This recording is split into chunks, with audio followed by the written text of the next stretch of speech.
ချိန်ကနေလေပိုင်းချိန်ဖြစ်ပါတယ်။ရွာလက်မထက်မှာဒေါ်ဝင်းနဲ့မောင်တို့မျက်နှာချင်းဆိုင်တွေ့ဆုံကြတယ်။ဟဲ့မောင်တို့အဲ့ဒီငပြောရက်တွေကိုဘာလို့မလို့တော့အရေးပါလားဗျ။ဒီငပြောရက်တွေကအရေးတူမှာပေါ့ဗျာ။မုံထုံးမလို့တဲ့။ဘာမုံတွေထုံးမလို့တော့ဟမ်သူကအခါလည်းမဟုတ်ဘာမဟုတ်နဲ့မသိပါဘူးဗျာ။ငပြောတို့ထုတ်စားမလို့ဆိုပါလား။အိမ်မအမေကလည်းကောင်းချင်းဆန်ရွေးနေတယ်ဗျ။အမေမိမကငပြောတို့စားခြင်းနဲ့ဆိုတော့ယောက်ျားကငပြောရက်ခုတ်ရောက်ခမကကောင်းချင်းဆန်ရွေးနဲ့တဲဟုတ်နေပါလားစမနေပါနဲ့အကြီးရာနေကပူလေဗျဒါနဲ့ဘဲသွားမလို့လဲ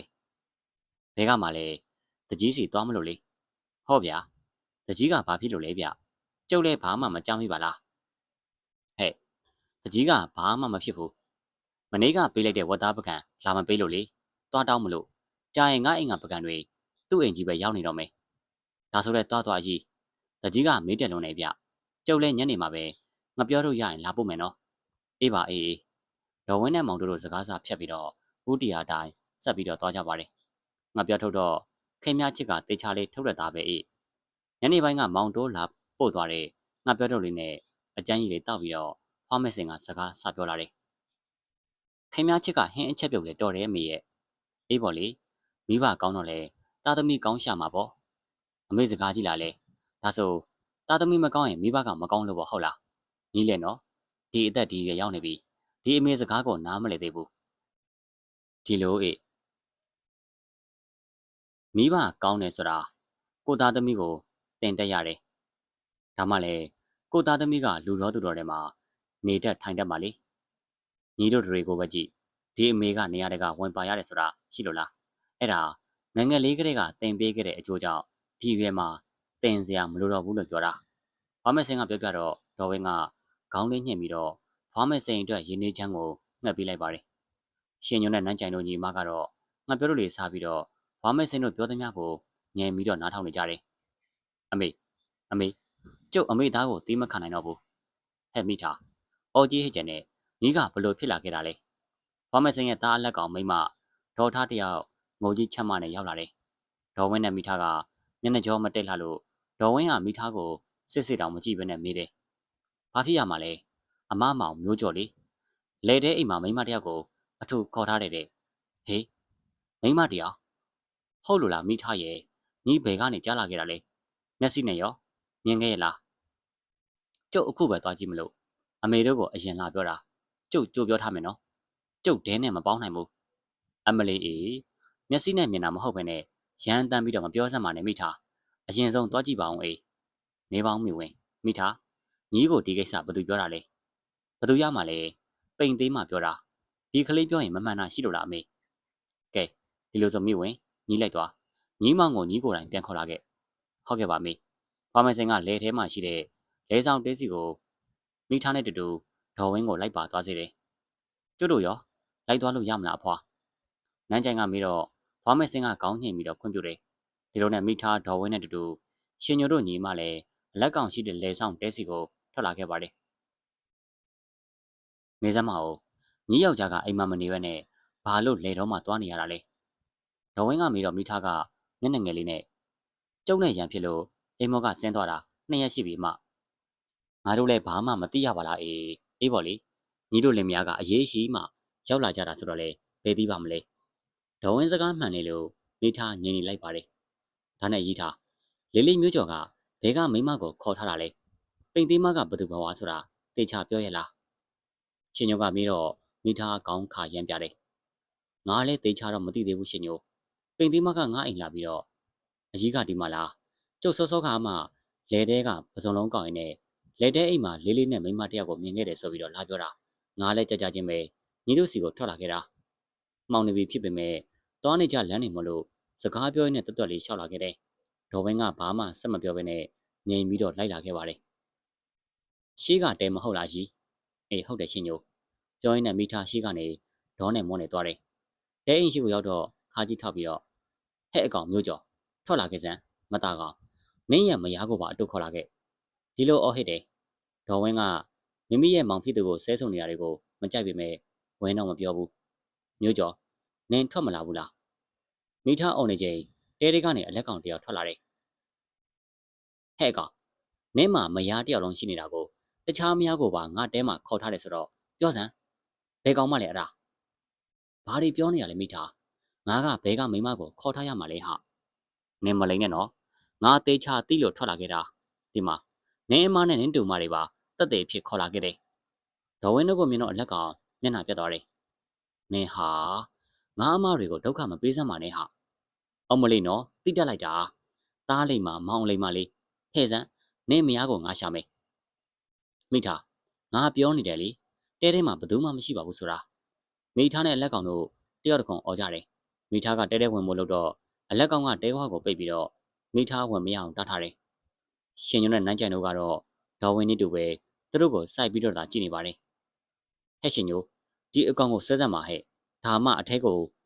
ငါဝင်လို့ရမှာအထက်ကကောင်မကိုငါတွေ့ရမှာဝင်မပါနဲ့သူတို့ဘာသာသူတို့ရှင်းပါစေရှင်ညိုတို့မိသားကပြောတော့ရှင်ညိုလည်းဝင်ကုန်မဲ့လို့ခြေလမ်းပြင်အားဒေါ်ဝင်းစကားကြောင့်ခြေလမ်းရက်သွားတယ်ဒီလောက်ရှိတဲ့မိမကွာအမလီတော်အလက်ကောင်ကမိမဖြစ်သူမိသားကိုစောင့်တုံးလိုက်ရာမိသားကမြေပြင်မှာခွေခွေလေးလဲကျသွားတယ်ဟဲ့လက်ကနင်လက်မပါနဲ့အကြီးထားရရဲ့လားဒေါ်ဝင်းကမောင်ဖြစ်သူကိုអော်တဲ့ချိန်ရှင်ညိုတို့ကမိသားကိုတွားပြီးတော့တွဲထူပေးတယ်ဒီကမှဆော့ဆော့ကအကြီးကျယ်ရန်တွနေတဲ့မိသားတယောက်အော်ဟစ်ပြီးတော့ငိုယိုတယ်ကျုပ်ကိုကျုပ်အမေကတော့အခုတော့မကြမ်းတမ်းဘူးအမမောင်ကျုပ်ကိုလက်ပါနေပြီအမဒါအထဲကကောင်မကြောင့်အမမောင်ကျုပ်အပေါ်ပြောင်းလဲနေတာ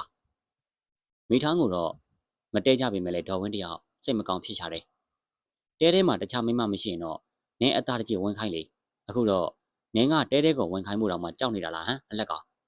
နင်းငါတို့မိဘတွေရဲ့တိတ်ခါကိုချနေနေရလားဟမ်အမေရဲ့မျက်နှာကိုတော့မှ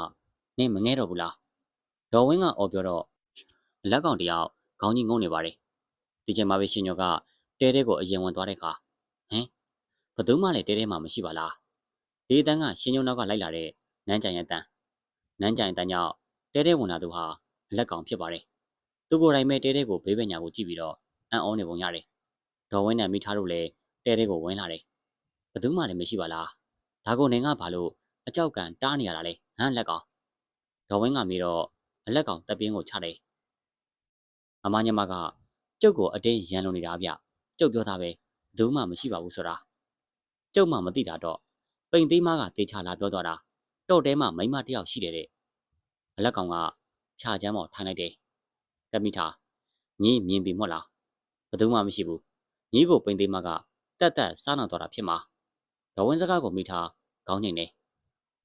သူတို့တဲကသေးပြီးတော့လေးပဲညာထွက်ပြေးစရာအပေါက်ဆိုလို့မရှိတာကြောင့်မိထားယုံကြည်လိုက်ပါတယ်ဒါဆိုလေရွာတွေကိုပြန်냐ဆိုအေးအလက်ကောင်နင်းလဲပြန်လိုက်ခဲ့တော့ဟုတ်ကဲ့ပါမမောင်ဖြစ်သူကိုဒေါ်ဝင်းကရွာထဲပြန်လိုက်ခဲ့ဖို့ခေါ်တယ်နေမိမနဲ့အိမ်မှာမနေချင်ဟာငါတို့အိမ်မှာလာနေဟုတ်ပြီလားရပါတယ်အမရာသူလဲစိတ်ဆိုးပြေနေလောက်ပါပြီအေးနင်းတဘောပဲငါတို့တော့ပြန်နှင့်မယ်အကြီးကျုပ်နောက်ကလိုက်ခဲ့မယ်အေးတန်းလိုက်ခဲ့နော်မုတ်ချုံနေပြီဘဲမှရှောက်မတော့နဲ့ဟုတ်ကဲ့ပါကြီးဒေါ်ဝင်းတို့သားမိနဲ့မိထားကအရင်ပြန်သွားတယ်ရှင်ညုံနဲ့တူတူအလက်ကောင်ကလိုက်ပါလာတယ်လေးလေးမျိုးကျော်လေးလေးမျိုးကျော်ရဲ့တဲတဲကိုလာနေတဲ့မိမကိုလေးလေးမျိုးကျော်သိလားဟင်လေးလေးကဘယ်သိမှလဲရှင်ညိုမေးကြောင့်အလက်ကောင်လန့်သွားတဲ့ဟန်နဲ့စကားကြောင်မှထစ်တဲ့ငေါဖြစ်သွားတယ်ကျုံမေးတာကိုအမှန်တမ်းဖြေပါလေးလေးတဲတဲကအငွေ့တက်ကိုကျုပ်ခန်းစားမိလို့ပြောတာပါရှင်ညိုကတေချာစိုက်ကြည့်မိတဲ့ခါမှာအလက်ကောင်နေရခတ်လာတယ်ဒါကြောင့်တပင်းကိုချပြီးတော့ရှင်ညိုသိထားလောက်ပြီထင်ပါတယ်ဟုတ်တယ်ရှင်ညိုလေးလေးမိမတယောက်ကိုတဲတဲကိုခေါ်ထားမိတယ်သူခမရအခက်အခဲရှိနေလို့ကိုကြီးပေးမိတာပါရှင်ညိုဒီလိုပြောတဲ့ခါမှာအဲ့ဒီမိမကဘာတူလဲဘယ်ရွာကလဲလေးလေးလေးတေချာတော့မသိဘူးရှင်ညိုမျိုးပေါ်ကားလို့ထင်တယ်သူ့ရဲ့ပုံစံသူ့ဝက်စားကလေးလေးတို့ရွာဘက်ကမဟုတ်တော့ဘူးရှင်ညိုတယောက်ကောင်းနေတယ်ကျုံမေးတာကိုအမှန်တမ်းဖြစ်ပါလေးလေးအဲ့ဒီမိမနဲ့လေးလေးကလွန်လွန်ကျူးကျူးတွေများဖြစ်ပြီးပြီလားရှင်ညိုကမေးတော့အလက်ကောင်ပြန်မဖြေဘဲနဲ့ငိမ့်နေတယ်ငိမ့်နေတာဝန်ခံခြင်းဆိုတာရှင်ညိုသဘောပေါက်တယ်ဒါဆိုရင်တော့လေးလေးဂယူးဆိုင်ရတော့မယ်လေးလေးနဲ့အတူတူသွားလာနေတဲ့မိမကလူမဟုတ်တော့ဘူးလေးလေးဟာလူမဟုတ်ဘူးမဖြစ်နိုင်တာရှင်ညိုလေးလေးကအနီးကပ်နေကြရတော့မယုံနိုင်ဖြစ်နေတာမဟုတ်လားကျွတ်တို့မလာခင်အထိ အဲ့ဒီမိမတဲထဲမှာရှိတယ်မဟုတ်လားလေးလေးရှင်ညိုအမေကိုအလက်ကောင်ကောင်းနေတယ်ဒါဆိုသူကဘယ်ကနေဘလို့ဖြစ်ပြီးတော့ပျောက်သွားတာလဲလေးလေးတေချာစဉ်းစားကြည့်ပါဦးလားအဲ့ဒါကလေးလေးမဖြေတတ်ဘူးမလားအင်းလေးလေးလေးဘာဆက်လုပ်ရမလဲဆိုတာရှင်ညိုပြပြမယ်ရှင်ညိုဒီကိစ္စကိုရှင်ညိုရဲ့အရေးထားကိုပြန်ပြောမှလားကျုပ်မပြောဘူးလေးလေးဒါပေမဲ့ကျုပ်မပြောလဲဒီကိစ္စကဆက်နွယ်လာနိုင်တယ်ဘလို့ဟုတ်တယ်လေးလေးလေးလေးတွေးခဲ့တဲ့တရေမကလေးလေးစီကိုရောက်လာနိုင်တယ်တရေမဟုတ်လို့လားတင်တင်ကတရေမဆိုတာလေးလေးမယုံနိုင်ဘူးရှင်ညိုကဲပါလေးလေးရလာပါကျုပ်တို့ကြားနေရဲ့အရေးထားရဲ့တန်တရားတွေပို့ပြီးကြည့်လောက်မယ်လေးလေးတို့အိမ်စီကိုရောက်အောင်အရင်ပြန်မယ်ဒီလိုပြောကရှင်ညိုလည်းအလက်ကောင်ကိုရွာလေးကိုပြန်ခေါ်လာတယ်ရွာလေးကိုရောက်တော့အိမ်ကိုတမ်းမပြန်သေးပဲအလက်ကောင်အိမ်စီကိုလိုက်လာတယ်မိသားကသူ့ရဲ့မိဘတွေနဲ့စကားထိုင်ပြောနေရအလက်ကောင်ကအိမ်ထဲဝင်သွားတယ်ရှင်ညိုထိုင်အောင်လေငါတို့မှလည်းအရေးကြောင့်အလုပ်ပို့သွားပြီရပါတယ်ကြီးကျုပ်အလုံးမပို့ပါဘူးရှင်ညိုလည်းမိသားနဲ့စကားခဏထိုင်ပြောပြီးတဲ့နောက်အိမ်ကိုပြန်လာတယ်ခြေလက်ဆေးပြီးမှဒေါ်ဝင်းနဲ့နန်းကြိုင်တို့ထိုင်နေတဲ့ကိုပြစ်မောင်ဝင်ထိုင်နေမမကကြားလိုက်တာဘယ်တွေများဝင်နေတာလဲဟုတ်ပါနော်ညီးဖွားတော်ဖျားကြော့နေပြီရှင်ညိုဘာရမဟုတ်ပါဘူးအကြီးရဲ့ကျုပ်အရေးထားလို့နဲ့စကားပြောနေတာပါညီမတို့နော်အဲ့ဒီအိမ်ကိုလိုက်သွားတာတကယ်လည်းမဟုတ်ဘဲနဲ့ဒင်းကများကျုံမောင်ကိုဆွဆွဆွနဲ့ဒေါ်ဝင်းကဒီလိုပြောတော့ရှင်ညိုတယောက်ပြုံးတာပြုံးပြတယ်ဒေါ်ဝင်းကမောင်ဖြစ်သူပေါ်မှာတန်ရုံးစင်ကြည်သူဆိုတာရှင်ညိုသိတယ်မိမိတို့လိုသွေးသားမတော်ဆက်သူတွေကိုမေတ္တာပေးချတဲ့ဒေါ်ဝင်းသူ့ရဲ့စိတ်ကိုရှင်ညိုတွေးမိပြီးတော့ဒေါ်ဝင်းပေါ်ပို့ပြီးတော့နားလေလာခဲ့တယ်ဖះရှိကိုတရားထိုင်ပြီးနောက်မှာတော့မိမိတို့အိယာတီတီမှာအိယာဝင်ခဲ့တယ်နောက်နေ့မနေ့ရောက်တော့အလက်ကောင်တယောက်ဖားမဆန်အိမ်ကိုရောက်ချလာတယ်အလက်ကောင်ရောက်တော့အိမ်မှာဒေါ်ဝင်းနဲ့ရှင်ညိုတို့ပဲရှိတယ်ဖားမဆန်နဲ့နန်းကြိုင်တို့ကတော့ရွာထဲကိုသွားလဲနေကြပါတယ်ဟဲ့ကောင်လေးနင်းမြက်ကွန်းနဲ့ညိုလာကြည့်လားတညလုံးမအိပ်ဘူးလားဟုတ်တယ်အမရကျုပ်တရေးမကိုကောင်းကောင်းမအိပ်ရဘူးဘာလဲနင်းရဲ့မိမကြောင့်လားဟာဗျာ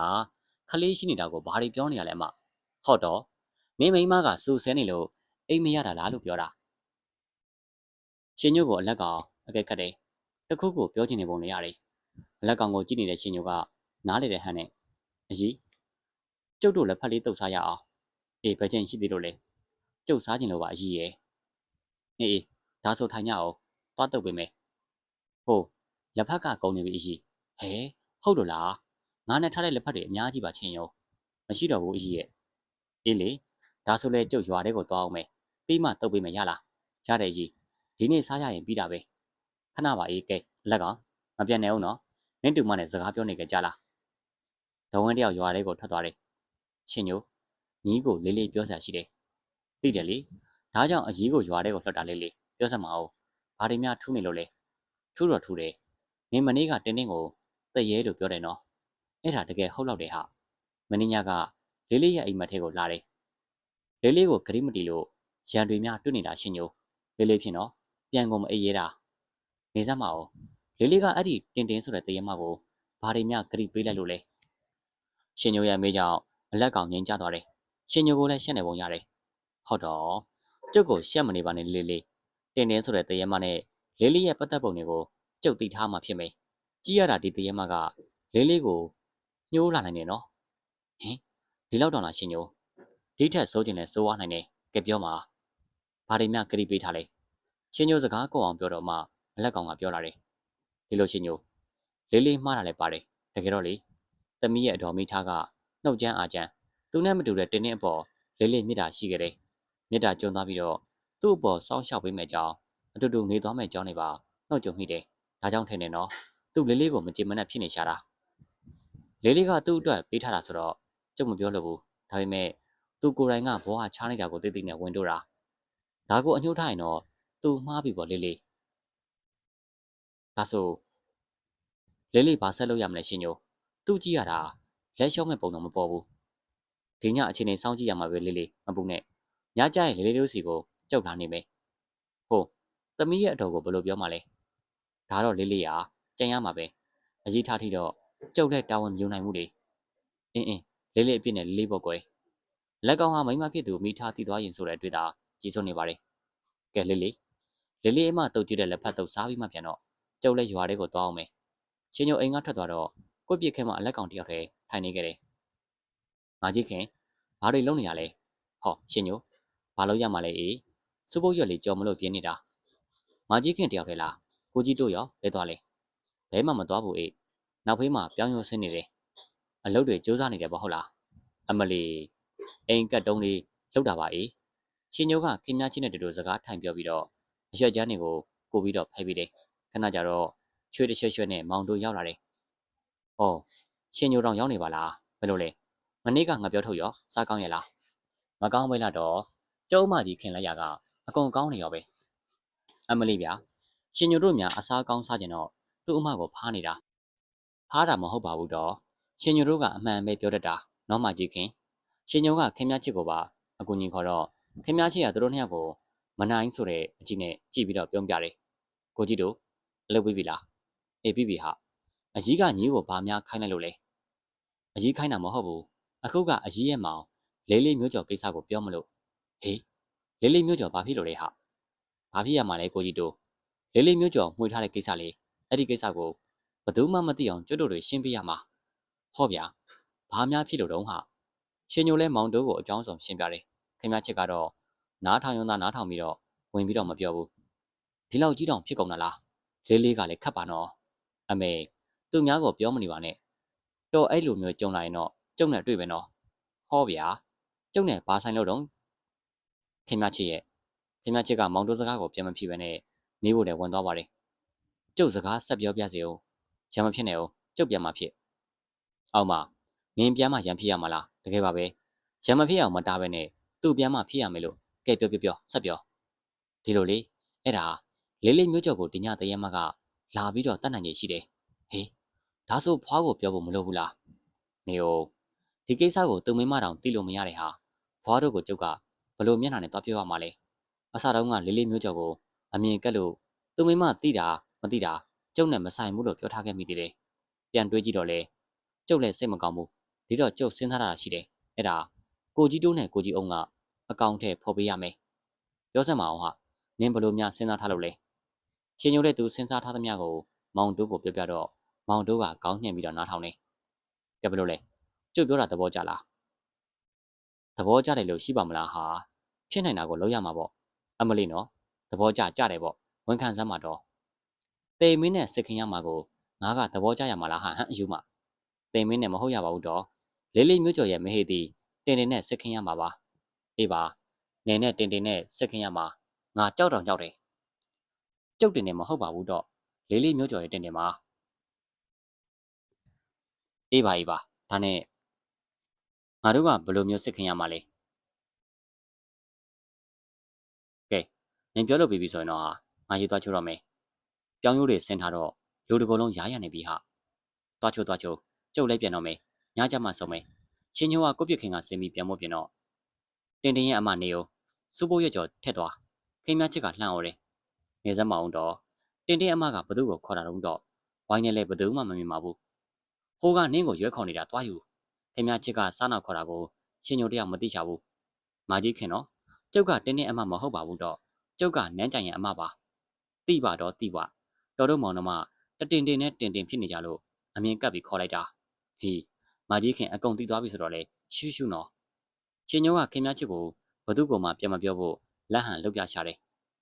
စဉ်းစားအောင်မယ်ညကြရင်အဲ့ဒီတင်တင်ဆိုတဲ့ဟာမကိုညီတို့တွေရှင်းထုတ်နိုင်တော့ကျုပ်ပါစပိတ်နေမယ်တကယ်လို့အဲ့ဒီတင်တင်ဆိုတဲ့ဟာမကိုမရှင်းနိုင်တော့ငိုးလင်းရင်တရားလုံးအသိပဲစိတ်ချပါတော့စိတ်ချပါကျုပ်နာမည်ရှင်ညိုပါတော့ဗာလေမာကြီးခင်ကတင်တင်ကကိုကြီးတို့ကိုခေါ်တော့မှစိုးနေတာမဟုတ်လားဟုတ်ပါနော်ကျုပ်လင်ကိုအဲ့ဒီလင်ထယူတရေမှခေါ်တော့မှစိုးလို့ပါတော့ရပြီလားခင်မချစ်စကားကြောင့်ရှင်ညိုရီမောလိုက်ပါတယ်ကျုပ်ပြန်ပြီးမာကြီးခင်လက်ထဲမှာခင်မချစ်ပေးလိုက်တဲ့စူပုတ်ရွက်ကျော်ပကံကိုကင်ကအိမ်ကိုပြန်လာတယ်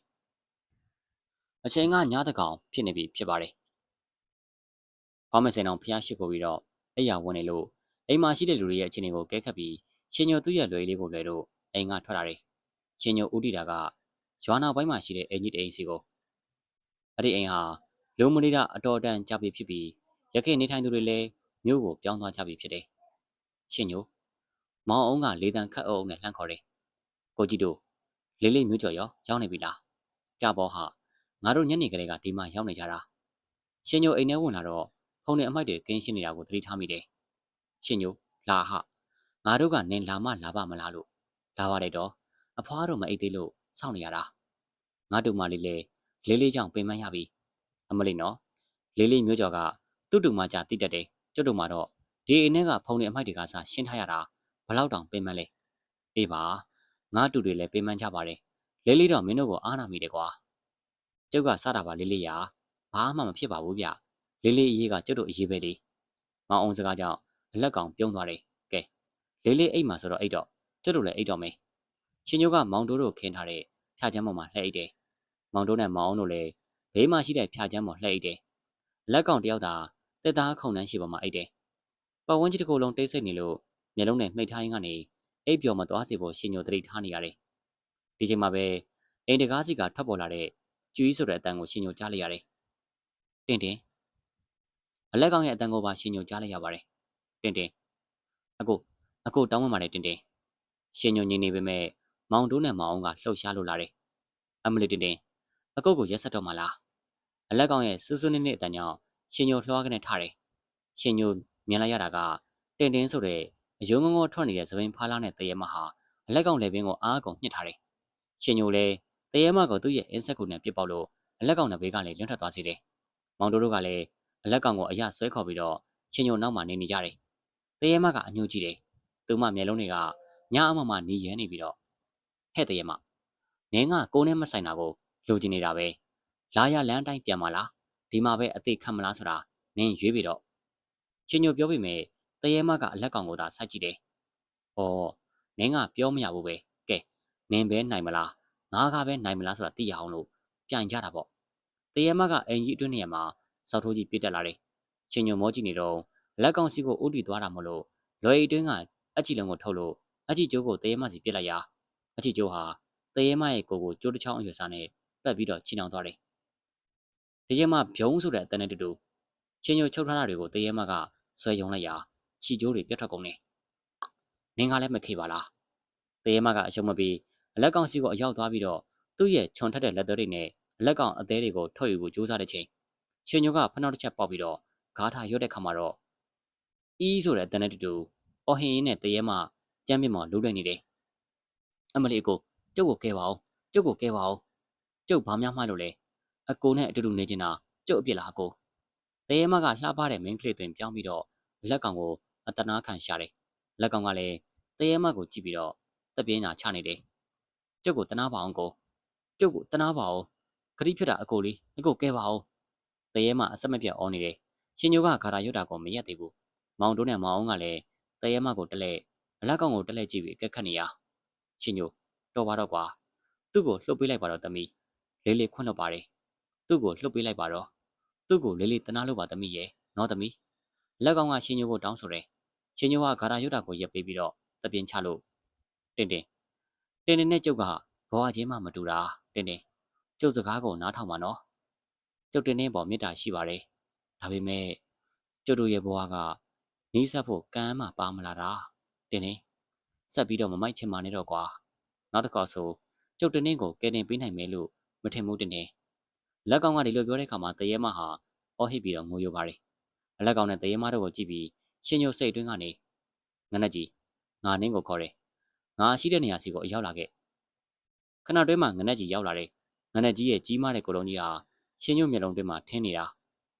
တင်းဆိုတဲ့တရေမနင်းနောက်ကိုဒီရွာကိုရောဟော်ဒီရွာကလူတွေကိုရောဒုက္ခပေးဖို့မစင်တော့နဲ့နင်းကိုငါတပိငနက်ကြီးကစောင့်ကြည့်နေလိမ့်မယ်နင်းတစ်ခုခုကြံစီတာနဲ့ငနက်ကြီးကနင်းကိုအပြစ်ပေးလိမ့်မယ်ငနက်ကြီးကရှင်ညိုစကားကိုကောင်းနှင်းတယ်ဟဲ့လိုက်သွားတော့တရေမကအလက်ကောင်ကိုတန်ရောစင်မပြတ်တယ်လို့ကြည့်နေရလက်ကောင်ကတရေမကိုကြောပေးပြီးတော့ကြံနေခဲ့တယ်တရေမကိုငနက်ကြီးကစိတ်မရှိတဲ့ဟန်နဲ့စောင့်ဆွဲပြီးတော့ရွာပြင်ကိုခေါ်ထုတ်သွားတယ်ကဲလေးလေးမျိုးကျော်တရေမကတော့သွားပြီနောက်ကိုလေးလေးရှိကိုသူ့လာရဲမှာမဟုတ်တော့ဘူးဘာမှစိတ်မပူနဲ့တော့ရှင်ညိုစကားကြတော့အလက်ကောင်ကောင်းငင်ပြတယ်မောင်တို့နဲ့မောင်အောင်တို့ကအလက်ကောင်ကိုကြည့်ပြီးတော့လေးလေးကအသေးကွဲနေတာထင်တယ်လေးတန်တို့နဲ့ပြောတဲ့အခါမှာကဲကျုပ်ပြန်တော့မယ်ကိုကြီးတို့ရောပြန်ကြတော့မလားမပြန်တော့ဘူးရှင်ညိုငါကဒီမှာအိတ်မယ်လို့ပြောပြီးတော့လာခဲ့တာငါကောပဲရှင်ညိုနေမဲ့အိမ်ပြန်တော့လေးလေးကိုငါတို့တွေ ဆောက်ရှောက်ထားလိုက်မယ်မနက်မိုးလင်းငကိုတိုင်းပြန်ဖြစ်စေရမယ်ပြီးပါပြီတော့ဒါဆိုကျုပ်ပြန်တော့မယ်ရှင်ညုံတဲ့အိမ်ကိုတန်းပြန်လာတယ်မောင်တို့ထုတ်ခဲ့ဟာလာပြီလေးလေးထိုင်များလေးလေးကအသေးကွန်းနေတာမလားဒါလေးတောက်ပြီးတော့ကျုပ်တို့ဖြစ်ခဲ့တဲ့မြကိုမင်းပြကြတာပေါ့ဗျာမောင်တို့ကရှင်ညုံမသိစေရန်ဖွက်ထားတဲ့အရက်ပလင်းတွေကိုထုတ်ပြီးတော့အလက်ကောင်နဲ့တူတောက်ကြပါတယ်လက်ကောင်ကမငင်းဆန်မနဲ့မောင်တို့နဲ့အပြိုင်ပဲငေါတောက်နေခဲ့တယ်နောက်နေ့မနက်မှာတော့ကြားလုံးမှာကောင်းကြသေးရဲ့လားတော့တရေမကိုမှကြက်ရတယ်လို့ကျုပ်ဘွားကတရေမလောက်ကိုအချစ်မခံရပါလားဒီတန်ကြောင့်ထမင်းကျော်စားနေတဲ့ရှင်ညိုတီးသွားတယ်မမရေတောက်ပါဦးနန်းကြိုင်ကရေအမြန်ဆုံးခတ်ပေးတယ်အမေသားကိုစုံမပေးပါဦးကျုပ်ဖြစ်ကိုမတနာဘူးလားမိမရေငါမှားတာပါကွာငါမှားတာပါချန်ပီယံမှာထိုင်ကုန်နေတဲ့မိထားနဲ့အသေးတန်ချောမော့နေတဲ့အလက်ကောင်ပြင်းနဘေးမှာလည်းမျက်နှာငယ်လေးတွေနဲ့ရက်နေရှာတဲ့မောင်တိုးနဲ့မောင်အောင်ကိုရှင်ညိုတို့တွေ့ရတယ်။ဘာဖြစ်တာလဲကွ။ဖောင်းမစင်ကမေးတော့အမေသမီးရှင်ညိုကသာမေးပါတော့ကျုပ်တော့ခန်းရခက်လာကြီးရဲ့အမေထမိထားအတန်ကောင်အောမနေနဲ့လူတွေကြည့်နေတာညီးမရှက်ပေမဲ့ငါတို့ရှက်တယ်။အမမောင်လောက်တာဟုတ်လို့လားအမခတာရှက်နေအမမောင်ကအရှက်ကိုမရှိဘူး။ဒီကောင်မကတော့နော်မိဝင်ညီးတာနေစမ်းအားလုံးလိုက်ခဲ့ကြဘာတမ်းမှထပ်မထွက်နဲ့ဖောင်းမစင်ကပြောတော့ငုံနေတဲ့မိထားတော်မှာအတန်တိတ်သွားတယ်။ဖောင်းမစင်ကအားလုံးကိုကိုပြစ်ခင်ကိုခေါ်ဆောင်လာတယ်။ကဲသမီးရှင်ညိုညီပဲပြောတော့ဘာတော့မသိအောင်ညီတို့တွေဘာတွေလုပ်ထားလဲ။ဒီလိုမေးတဲ့အခါမှာရှင်ညိုကလည်းမထူးတဲ့ဆိုမှအကြောင်းစုံပြောပြတယ်။ကြားလားမေအမေသာကျုပ်အပေါ်လောက်ရက်တယ်။မောင်မျိုးကျော်မင်းတူမှပြောတာမှန်လား။ဖောင်းမစင်ကလက်ကောင်ကိုမေးတော့လက်ကောင်ကမျက်နှာငယ်လေးနဲ့ခေါင်းကောင်ညှက်ပြီးတော့ဟုတ်ပါတယ်မေဟုတ်တာမဟုတ်တာမင်းနေတာမဟုတ်ဘူးမှန်သလားလို့ငါမင်းနေတာမှန်ပါတယ်မေတဲခတ်တာပဲခေတ္တဆိုမိထားညီဒီကောင်ကိုခွန်းလွှတ်နိုင်လားကျုပ်ခွန်းမလွှတ်နိုင်ဘူးမေအေးဒါဆိုဒင်းကိုအဝတ်ထည်ကိုတခုနဲ့အိမ်ကနှင်ချလိုက်ကြလားရှင်မရှင်းနဲ့သူ့အပြစ်လောက်ထားတာညီကခွန်းမလွှတ်နိုင်မှာတော့ဒီလိုပဲလုပ်ရမှာပေါ့မဟုတ်ဘူးလေမေတရေမကိုရှင်ညိုကနှင်လိုက်ပြီလေနှင်လိုက်လေညီခွန်းမလွှတ်နိုင်ဘူးမဟုတ်လားဒါကတော့ကျုပ်ကစိတ်ဆိုးရုံလောက်ပါအမေအေးဒါဆိုလဲသွားကိုယ့်အိမ်ကိုပြန်ညဟောကောင်နေမိမကျင်းအောင်ချော့နောက်ကိုဒါမျိုးထပ်မဖြစ်စေနဲ့ဖြစ်လာရင်နေမိမထက်ငါနဲ့အရင်တွေ့မယ်ဆိုတာမသိမချင်းမှတ်ထားကြားလားကြားပါတယ်မေဒီဒါဆိုပြန်ညတော့မိထားနဲ့လက်ကောင်တို့တွေများလဲအိမ်ကိုပြန်သွားတယ်ဘာမစင်စကားကိုဘသူမှအထွတ်မတက်ရဘူးဟို၃ယောက်ဒါကဘဲကိုလဲခြံဝိုင်းထဲကထွက်ဖို့ဟန်ပြင်းနေတဲ့ရှင်ညုံနဲ့မောင်တို့၃ယောက်ကိုဖားမစင်ကလှမ်းမိတယ်အဖွာကျွတ်တို့ကိုစိတ်ဆိုးနေရလားမဆိုးပါဘူးအေးဟေးတော်ပါသေးရဲ့ဘာတော်တာတော့လာထမဲကြော်စားပြီးတော့ဟိုနှစ်ယောက်ကိုပါခေါ်ကြွေးဘာမစင်ကကိုပြစ်မှဆင်းလို့ရွာထဲကိုထွက်သွားတယ်အဆူခံရမှာကိုစိုးရိမ်နေတဲ့ရှင်ညိုတို့ဟာအခုမှစိတ်အေးသွားတယ်ထမဲကြော်ဆိုင်ရှင်ညိုကနေစမ်းမအောင်ဘယ်ကနေဘလို့အကြီးထားတိသွားတာလဲလိုမေးတဲ့ခါမှာမောင်တိုးနဲ့မောင်အောင်ကကိုပြစ်ပေါ်ကနေဆင်းပြေးဖို့ဟန်ပြင်းရာရှင်ညိုကလက်တွေကိုဆွဲထားတယ်ပြောစမ်းမအောင်ကိုကြီးတို့ကြုံမသိအောင်ဘာတွေများလောက်ကြတာလဲဒီလိုမေးတဲ့ခါမှာမောင်တို့ကပြေးမရတဲ့ဆိုကိုပြစ်မှာပြန်ထိုင်ပြီးတော့ဒီလိုဟာငါတို့ကလေးလေးမျိုးကျော်ကိုတနာပြီးတော့အရက်လေးနည်းနည်းတော့တိုက်လိုက်မိတယ်မင်းတိုက်တာမနှဲပါဘူးကွာသုံးပလင်းပဲရှိတာဟာကိုကြီးအုံးကလည်းပြောစမ်းပါဦးအရက်တိုက်တော့ဘာဆက်ဖြစ်လဲဘာဆက်ဖြစ်ရမှာလဲဟာလေးလေးမျိုးကျော်အရက်မိုးရင်သွေးဆိုးမှငါတို့မှမသိတာဟာသူကအရက်လက်မှုရောပစိုးကြီးမှပြီးတော့သူ့ရဲ့မိမကိုတွားရန်တွေ့တာတင်တင်းနဲ့ခွဲရတာဒင်းကြောင့်ဒင်းကိုတတ်မယ်ဆိုပြီးတော့ရန်တွေလို့တို့မှဆွဲလိုက်ရတာဟာမိုးလင်းအထိပဲရှင်ညိုဩလက်ဆက်သက်တော့တရေခန်းကကိုကြီးတို့ကိုကျုံမာတော့နော်အဖွားတို့သိရင်စိတ်ဆင်းရဲမှာဆိုလို့ဖုံးလိုက်ရဖိလိုက်ရနဲ့သူတို့ကအရက်တောင်တောက်ပြီးတော့ပြောနေကြတယ်ရှင်ညိုတယောက်ဒေါသထွက်သွားတယ်မဟုတ်ပါဘူးဟာငါတို့ကလေးလေးစိတ်ပြေအောင်တိုက်တာပါကိုကြီးကိုပြေးတော့ဗျာပြေးတော့ရှင်ညိုကလိုက်ရိုက်ဖို့ဟန်ပြင်တာကြောင့်အရင်ထားပြီးတဲ့မောင်တို့ကအော်ပြီးတတိပေးလိုက်ရအောင်မောင်အောင်ကရှေ့ဆုံးကတန်းနေအောင်ပြေးတယ်ဟဲ့နေချောင်းလေထမင်းကျော်စားသွားအောင်မစားတော့ဘူးအရှိကြီးနီးရဓာတ်နဲ့ခုတ်ခံရမှာကြောက်တယ်ဗျရှင်ညိုကလည်းအလုပ်မပေးဘူးမောင်တို့နောက်ကနေအမီးရလိုက်ပြီးရိုက်တယ်ရှင်ညိုတို့၃ယောက်ကိုကြည့်ပြီးနန်းကြိုင်ဟာသဘောကျပြီးတဟီတဟာနဲ့ရီမောနေပါတယ်မင်းကလေးဖြစ်ပြီးတော့ဘာဖြစ်လို့ဒီလောက်တောင်မှရီနေရတာလဲဒေါ်ဝင်းကနန်းကြိုင်ကိုပြောနေပေမဲ့သူ့ကိုယ်တိုင်ပဲရီမောနေရှာပါတယ်ဒီမှာနေမယ်ကျွန်တော်တင်ဆက်ပေးခဲ့တဲ့ပရာလောကဇလံပြီးဆုံးပါပြီနာတော်တာစင်သူပရိသတ်ကြီးလည်းဆဲချင်သားချင်းကိုကြီးကျမ်းမာခြင်းနဲ့ပြည့်စုံတော်မူကြပါစေခင်ဗျာ